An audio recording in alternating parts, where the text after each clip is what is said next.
না ঠিক আছে শ্বুট হৈছে আৰু বস্তু দেখুওৱা হৈছে হয় আজি মানে কেইবাদিন ধৰি আমাৰ গোলাঘাট টাউনৰ বিভিন্ন ঠাইত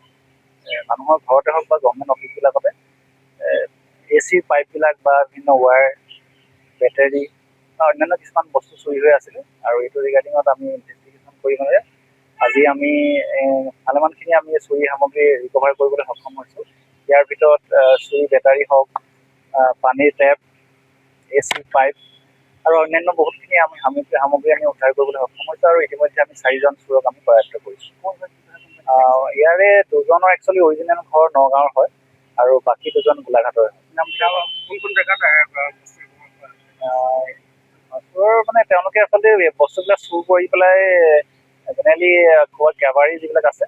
ডেম এইবিলাকতে দিয়ে বা বেলেগত মানে এতিয়া আমি গম পাইছোঁ যে তেওঁলোকে চুৰ কৰি পেলাই আজি কিছুমান বস্তু বাহিৰে নগাঁৱলৈ পঠাই দিয়ে। গতিকে আমি ইনভেষ্টিগেশ্যন কৰি আছোঁ আৰু অন্যান্য কেইবাজনো চোৰক আমি কৰায়ত্ব কৰিবলৈ বাকী আছে আৰু তেওঁলোকক অতি সোনকালে কৰায়ত্ব কৰা হ'ব। এইকেইজনৰ নাম কেইটা গম পাই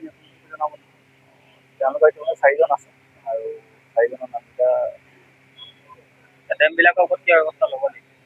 আমি এতিয়া ইনভেষ্টিগেশ্যন কৰি আছোঁ। ইয়াতে যিখিনি আমাৰ লোকেল ডেম আছে সেই লোকেল ডেমবিলাকত জেনেৰেলি নিদিয়ে কেতিয়াবা কি হয় দিয়া নাই আগতে দিছিলে কিন্তু আমি এতিয়া অপাৰেশ্যন চলোৱাৰ পিছত এইবিলাক বন্ধ হৈছে কিন্তু এতিয়া কি কৰিছে তেওঁলোকে নতুনকৈ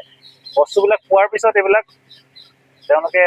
মানে বাহিৰে বেলেগ যোৰহাট হওক বা কিছুমান ডিমাপুৰলৈ লৈ গৈছে বা কিছুমান বস্তু নগাঁৱলৈ এনেকুৱালৈকে মানে পাছ কৰিছে আৰু ট্ৰেইনত লৈ গৈছে এনেকুৱা হৈছে।